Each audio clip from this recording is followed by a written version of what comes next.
ઉત્તરાયણ પર્વને લઈને પતંગના કાતિલ દોરીથી બચવા સુરત શહેર ટ્રાફિક પોલીસ દ્વારા અડાજણ પ્રાઇમ માર્કેટ પાસે વાહન ચાલકોને સેફટી બેલ્ટ વિતરણ કરાયા, જેમાં સુરત લોકસભા સાંસદ મુકેશ દલાલ ઉપસ્થિત રહ્યા હતા। ઉત્તરાયણને હવે માંડ ગણતરા દિવસો જ બાકી રહ્યા છે, ત્યારે અત્યારથી જ ધાબાઓ પતંગોથી સજ્જ થવા માંડ્યા છે। ત્યારે ચાઇનીઝ અને એવા જોખમી દોરાઓથી બચવા લોકો દર વર્ષની જેમ ચિંતિત છે। ઓવરબ્રિજ, આડશ અને વાહનો પર સળિયા જેવી દેશી પદ્ધતિઓ અપનાવાઈ છે।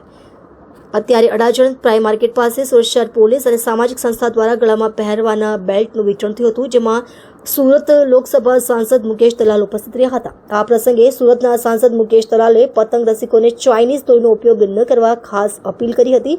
મકર સંક્રાંતિ નિમિત્તે વાહન ચલાવતા સમયે ગળામાં પતંગના દોરા ન ફેરવાય તે માટે પ્રયાસ કર્યા છે, જેથી સેફટી બેલ્ટ વિનામૂલ્યે વિતરણ કાર્યક્રમ યોજવામાં આવ્યો છે।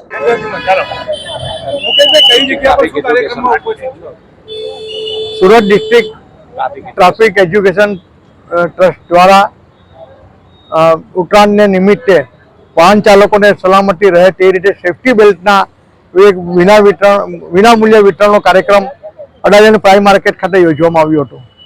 આપણે સૌ જાણીએ છીએ તેમ મકર સંક્રાંતિનો તહેવાર સૌ સુરતીઓ ધામધૂમથી ઉજવતો હોય છે, પણ તે જ સમયે લોકોની જાનહાનિ અને લોકોની જાન પણ એટલો જ કિંમતી છે અને એને આપણે ખૂબ મહત્વ આપવું જોઈએ।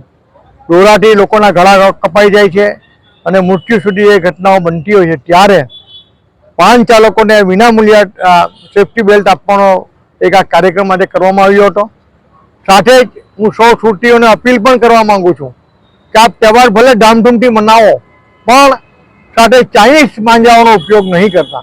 અને તમને પ્લીઝ ખૂબ વિનંતી છે, આ ચાઇનીઝ દોરા ખૂબ ખતરનાક હોય છે અને આપણે તહેવારની ઉજવણીમાંથી કોઈની જાન નહીં ચાલી જાય કિંમતી, એની આપણે કાળજી રાખીએ।